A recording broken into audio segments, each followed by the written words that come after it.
तुम तो brother of राजा राम, राम के भाई लक्ष्मण और परम भक्त हनुमान थे। उन दोनों का परम भक्त मैं हूँ। उन्हें धमकी देकर डरा देगा, उनकी खुददारी तू खरीद लेगा, तलवार दिखा के झुका देगा। अगर तेरे दिमाग में ऐसा कोई भी कीड़ा घूम रहा है तो निकाल दे। मैं जब तक हूँ मेरे भाई को कुछ नहीं होगा। उनकी तरफ उठने वाली हर आंखें, उनकी तरफ उठने वाली हर तलवार, उनकी तरफ उठने वाला हर सर मैं काट के रख दूंगा। हनुमान ने राम जी के लिए रावण की सोने की लंका जलाई, वैसे ही मैंने बचपन में लाइसेंस के लिए तेरा पूरा गोदाम जला दिया था। अगर मेरे भाई को खराज भी आई तो तूफान बनकर तेरे साम्राज्य को तिनके की तरह बिखेर दूंगा। जाकर बोल दे अपने दामाद को।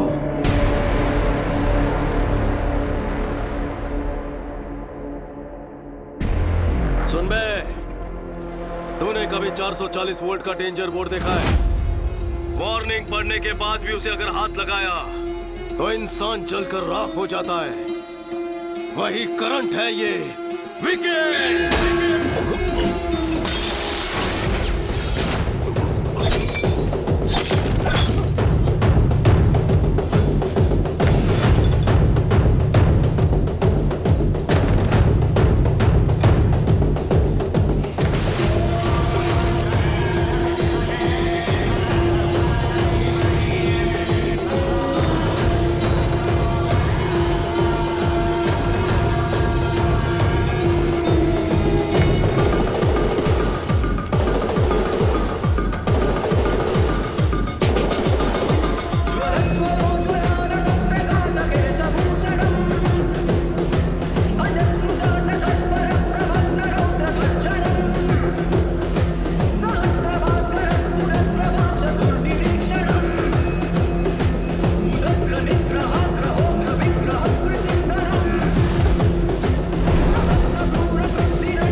दामाद जी, उसका कोई छोटा भाई है, मुझे पहले क्यों नहीं पता? वो बात ये है कि पूरा खेल बिगाड़ दिया उसने।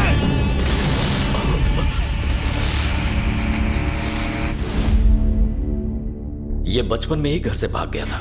ऐन वक्त पर इस तरह लौट आएगा कौन जानता था? ये उसका भाई नहीं है। कहां से मिली इतनी हिम्मत? कोई तो राज होगा, असलियत जाननी होगी। उसका बैकग्राउंड क्या है ये पता करना होगा। वो इसी समय वापस क्यों लौटा ये पता लगाओ। तुम कहां जाओगे, किससे पूछोगे, मुझे नहीं पता। उसकी पूरी जन्म कुंडली निकालने के बाद ही मेरे पास आना। Okay sir. राजा राम जी। हाँ कहिए, क्या हुआ? सर, अनाथ आश्रम केस में बेल कैंसिल होने के चांसेस हैं। अगर ऐसा होता है तो शायद आपको जेल जाना पड़ सकता है। सुनिए जी, जज अग्रवाल को तो आप जानते ही हैं ना, उनसे बात करिए ना। मैं बात करता हूँ।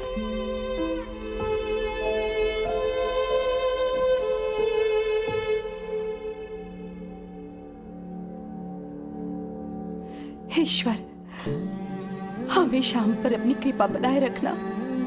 आप सब जानते हैं उन्होंने कोई गलती नहीं की है, उनकी हिफाजत करना।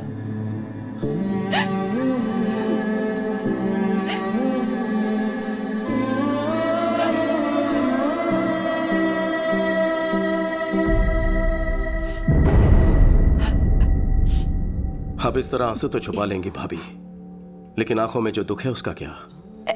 ऐसा कुछ नहीं है विकी। मुझे और पराया मत करो भाभी। उनका छोटा भाई बनकर नहीं, एक बेटे के रिश्ते से पूछ रहा हूँ। जीके की भैया से क्या दुश्मनी है? बताइए भाभी, आपको मेरी कसम, क्या हुआ था?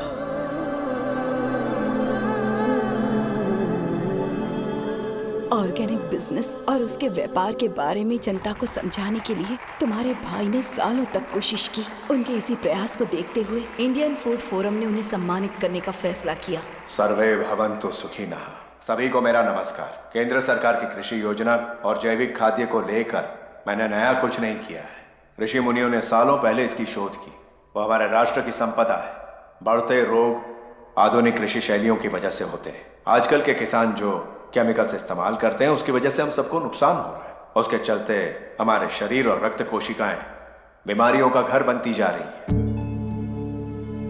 आज के जनरेशन के बच्चों में ओबेसिटी और हार्मोनल इम्बैलेंस की वजह से हमारी बेटियां 10 साल की उम्र में ही मैच्योर हो जाती हैं। प्रेगनेंसी में भी कई तरह की कॉम्प्लिकेशंस का सामना करना पड़ता है। माँ की सेहत खराब होने की वजह से अगली पीढ़ी भी बीमार पैदा होगी। स्वच्छ आहार और सच्चे रिश्ते ये दोनों अच्छे स्वास्थ्य के स्तंभ हैं। सर्वे जना सुखिनः। राजाराम जी का इंडियन फूड फोरम की तरफ से सर्वोत्तम खाद्य उत्पादक का अवार्ड देकर सम्मानित करना हमारे लिए गर्व की बात है।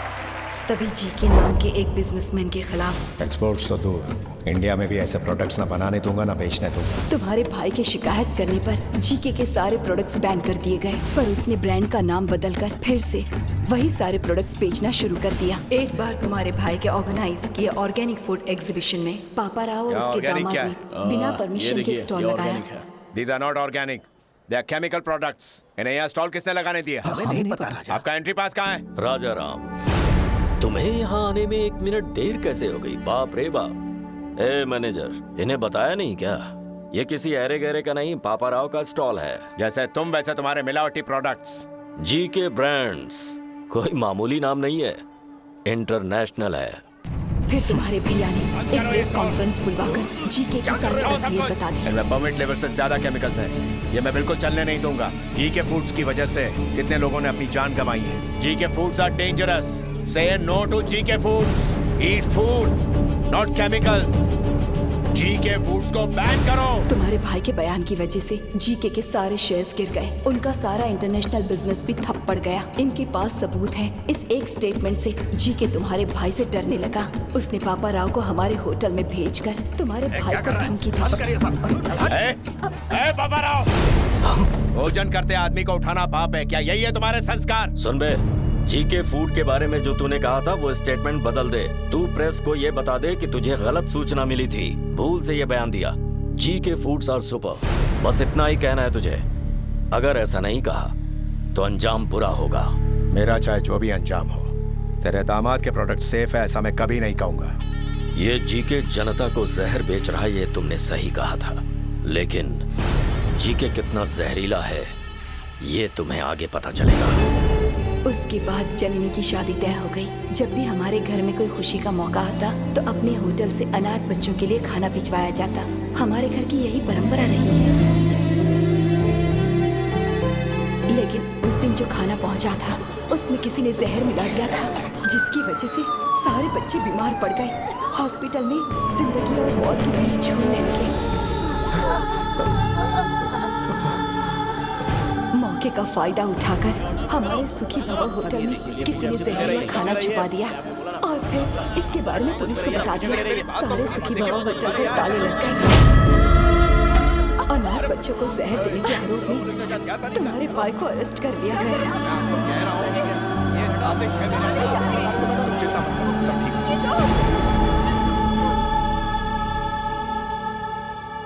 बेल पर छूटने के बाद जीके तुम्हारे भाई से मिला। अब पता लगा तकलीफ क्या होती है। तुम अपना स्टेटमेंट वापस लो या ना लो, मेरे खिलाफ जो एविडेंस है उसे कोर्ट में दिखाओ या ना दिखाओ, लेकिन तुम्हारी बर्बादी होकर रहेगी। तेरी फैमिली में तकलीफों की ऐसी सुनामी आएगी कि लाइफ में खुशी क्या होती है उसे हमेशा के लिए भूल जाएगा। मुझ में डर होता तो तेरा लाइसेंस कभी कैंसिल नहीं करता। अगर मुझे जेल हुई तो सिर्फ मेरी इज्जत जाएगी, लेकिन डर के तेरी मनमानी सहेली ना तो लाखों लोगों की मौत होगी। मुझे अपने मान से लोगों की जान प्यारी है। बात यहीं पर नहीं रुकी, जीके ने जननी की शादी भी तुड़वा दी। नमस्ते समधी जी। नमस्ते। आइए आइए, बैठिए बैठिए। मैं यहाँ बैठने नहीं आया। बात क्या है? आपके ऊपर केस चला, इस बात को मैंने तवज्जो नहीं दी। मैं भी बिजनेसमैन हूं। बिजनेस में ऐसे ऊंच नीच होना एक आम बात है। मुझे लगा मामला निपट जाएगा, लेकिन कोर्ट में सारे विटनेस आपके खिलाफ हैं। सजा मिलने पर आप क्रिमिनल कहलाएंगे। कुछ भी हो जाए, एक अपराधी की बेटी को मैं अपने घर की बहू नहीं बना सकता। माफ कर देना।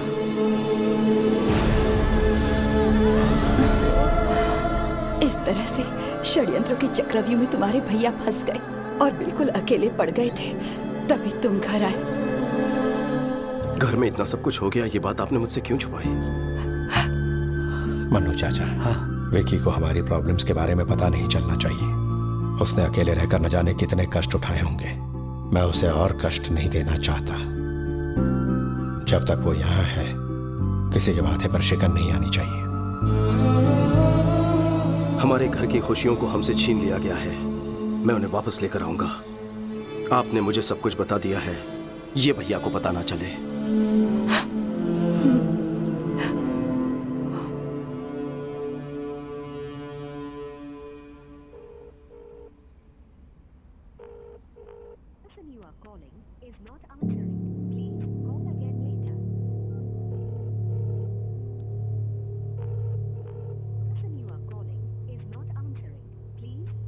वो फोन नहीं उठाएगा। कल प्रदीप की एमएलए रुद्र प्रताप की बेटी से एंगेजमेंट है। उसके पापा ने ही उसे फोर्स किया होगा। प्रदीप तो मुझे बहुत चाहता है। पापा के डर से उसने हाँ कहा होगा। तुम्हें डरने की जरूरत नहीं। क्या प्रदीप तुमसे उतना ही प्यार करता है जितना तुम करती हो? हम दोनों एक दूसरे के बिना नहीं जी सकते।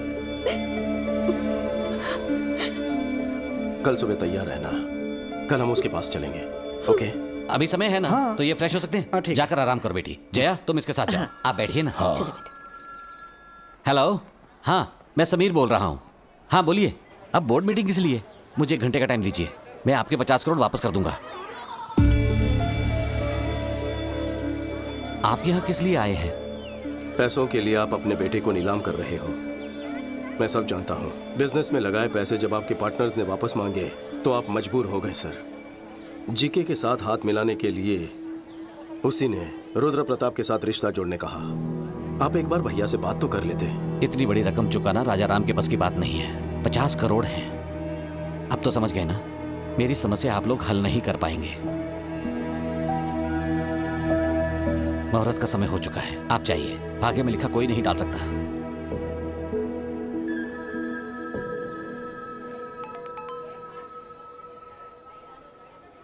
$50 करोड़?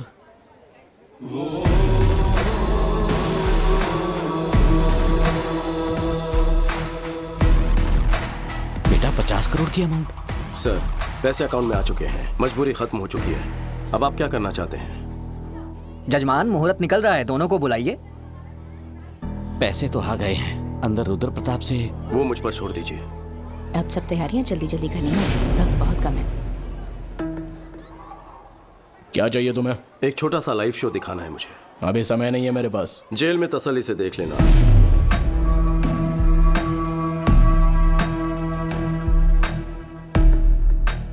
सीबीआई ऑफिस के बाहर मेरा आदमी है, उसके हाथ में पेन ड्राइव है। उससे मुझे क्या? उसमें तुम्हारा एक राज कैद है। अपनी बेनामी कंपनी से मेडिसिन सप्लाई करने के नाम पे कोलकाता पोर्ट से ड्रग सप्लाई करते हो, है ना? हाँ। 60 ग्राम भी वजन नहीं होता पेन ड्राइव का, लेकिन 6 करोड़ के स्कैम का सबूत स्टोर कर लेता है। बहुत ज्यादती है। क्या चाहिए तुझे? 30 सेकंड के अंदर अपने लोगों के साथ इस हॉल को खाली कर दो। और वो पेन ड्राइव? घर पहुंचते ही पेन ड्राइव तुम्हारे हाथ में होगी। चलो जल्दी निकलो, चलो चलो निकलो, टाइम नहीं है। चलो चलो जल्दी जाओ। अरे जाओ, बाद में बताऊंगा। आपसे एक छोटी सी मदद चाहिए सर। हाँ बोलो बेटा। जो सगाई आपने तोड़ दी थी, भैया को फोन करके कहिए कि रिश्ता जोड़ना चाहते हैं। इससे मुझे बहुत खुशी मिलेगी। Thank you.